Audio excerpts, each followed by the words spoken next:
Hello everyone and welcome to another video. Now it's been about 5 years since we last looked at one of these, and even so that was a very brief video. What we have here is the AMD Radeon HD 5450. This was a low-end card when it launched over a decade ago, so it's not difficult to find one for just a few pounds, and if for some reason you enjoy self-inflicted suffering, you can even get DDR2 based models. I don't know how much difference there'd be between a DDR2 card and this, the GDDR3 model, but I'm certainly not willing to find out. Please don't ask me to find out. So, is this the part where I say that because of DirectX limitations, this can only play older games?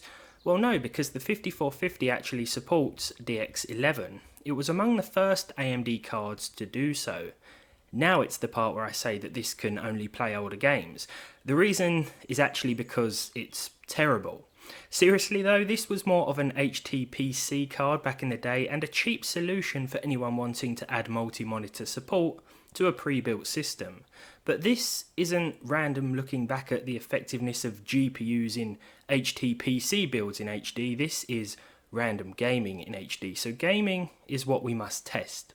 Most of my library wouldn't work, likely due to the now well outdated drivers, so Fortnite, Cyberpunk and Far Cry 6, to name just a few, were off the table, but the 5450 wouldn't be able to run them anyway with more than a few frames per second.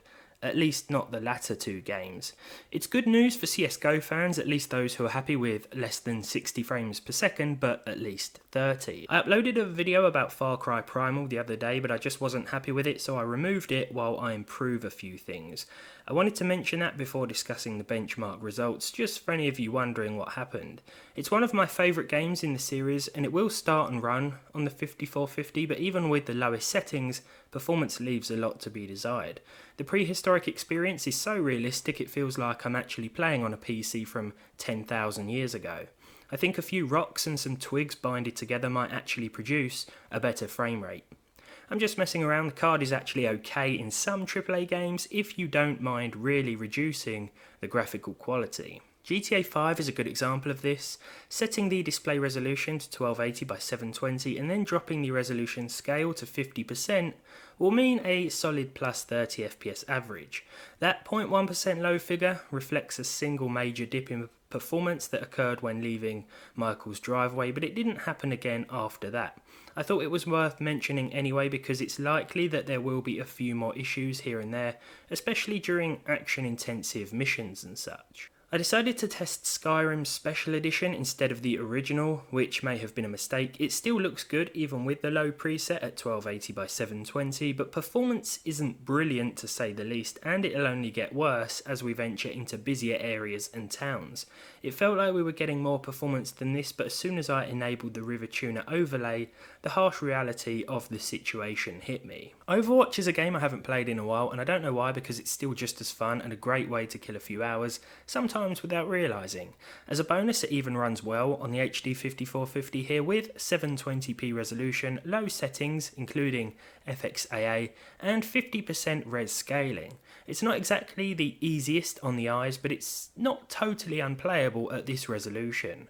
Enemies and other teammates are clearly visible, and with a 56 FPS average, as well as decent percentile lows, you could certainly call this an acceptable experience all round. The game will even exceed 60 FPS by quite a large margin in some maps too. It's not consistent or perfect by any stretch of the imagination, but it's definitely playable if you have a 5450 or a low-end equivalent. Finally, it's one of my favourite games of all time, Mafia 2. This is the original or classic edition, as I think it's known as now. I always find myself playing through this again in the winter, around Christmas time. Maybe it's all the snow at the start of the game. That said, while the game would be a welcome holiday gift, finding a 5450 in your stocking might leave more of a sour taste than out-of-date cranberry sauce. In terms of Mafia 2 performance though, well, it really isn't too bad. Close to 30 FPS on average, so it feels similar to how I first experienced this game on PS3 back in the day. Overall, the HD 5450 isn't a card you should buy for gaming in 2022, but it wasn't a card you should have bought for gaming in 2010 either, unless you were on a very tight budget. It did, and still does a great job when used for its intended purpose, which I would say is inside an HTPC or aging home pre-built.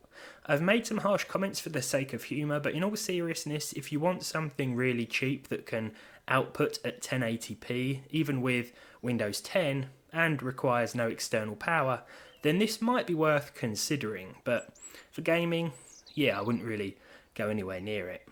Thank you for watching. If you enjoyed this one, leave a like, leave a dislike if you didn't. Subscribe to the channel if you haven't done so already, and hopefully I'll see all of you in the next one.